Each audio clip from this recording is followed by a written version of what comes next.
રવામાંથી instant dosa બનાવવાના હતા એટલે 1 કપ જેટલો છે ને રવો લીધો છે, મિક્સર જારમાં નાખી દીધો છે, થોડોક એવો ચણાનો લોટ લઈ આ બે વસ્તુને પીસી લેવાનું છે અને આ રીતે ફાઇન પાવડર બનાવી લેવાનો છે। હવે તપેલીમાં બધું મિશ્રણ નાખી અને થોડુંક એવું ખાટું દહીં નાખવાનું છે, થોડુંક એવું પાણી નાખવાનું છે અને સ્વાદ અનુસાર મીઠું નાખી તેને સરખાઈથી મિક્સ કરી લેવાનું છે।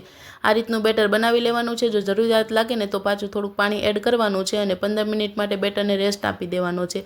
બસ હવે બટેકાનો મસાલો બનાવવાનો હતો એટલે બટેકા સુધારીને બાફવા માટે મૂકી દીધા છે।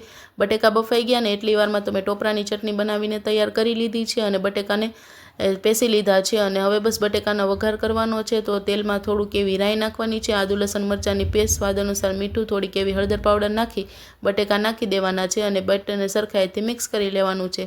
તો અહીંયા બટેકાનો મસાલો તો બનીને તૈયાર થઈ ગયો છે। જો તમારે લીંબુ નાખવું હોય ને તો ઉપરથી તમે નાખી શકો ને તો લીલા ધાણા નાખી દેવાના છે। બસ હવે અહીં બેટર પલ્લીને તૈયાર થઈ ગયું હશે એટલે એમાં થોડુંક એવું પાણી નાખી દેવાનું છે, થોડોક એવો ઈનો અને ઉપરથી થોડુંક એવું લીંબુ નાખી દીધું છે અને બેટરને પાછું સરખાઈથી મિક્સ કરી લીધું છે। જાડું નહીં અને પાતળું નહીં એવું બેટર રાખવાનું છે। હવે ઢોસાના તવા ઉપર છે ને પાણી છટકોરી તેને સરખાઈથી સાફ કરી લેવાનું છે। બસ હવે બેટર પાથરી દેવાનું છે સરખાઈથી। આ ઢોસાને છે ને એકદમ ધીમે ધીમે હલાવવાનું છે એટલે મસ્ત એકદમ ગોળ બનશે। ઉપરથી થોડુંક એવું તેલ નાખી દેવાનું છે એટલે તવા સાથે ઢોસો ચોટી ના જાય અને ટમેટા, ડુંગળી, પછી ઉપરથી લીલા ધાણા નાખવાના છે, લીલું લસણ નાખી દેવાનું છે અને પાઉંભાજીનો મસાલો થોડોક એવો નાખી દીધો છે।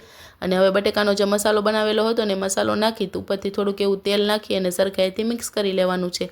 જો ચીઝવાળા ખાવા હોય ને તો ઉપરથી તમારે ચીઝ નાખવાનું છે। અહીંયા મેં ચીઝ એડ કરેલું છે એટલે ચીઝ ખમણીને નાખી દીધું છે। તો જો આપણા રવામાંથી ઇન્સ્ટન્ટ ઢોસા બનીને તૈયાર થઈ ગયા છે। જો રેસીપી ગમી હોય ને તો લાઇક, શેર એન્ડ ફોલો કરવાનું ભૂલતા નહીં અને તમને મારા વિડીયોઝ જોવા ગમતા હોય ને તો ચેનલને ફોલો કરી દેજો અને મોર મિની બ્લોગ જોવા માટે ચેનલ ફોલો કરી દેજો। જય માતાજી, જય શ્રી કૃષ્ણ, મળશું નેક્સ્ટ મિની બ્લોગ।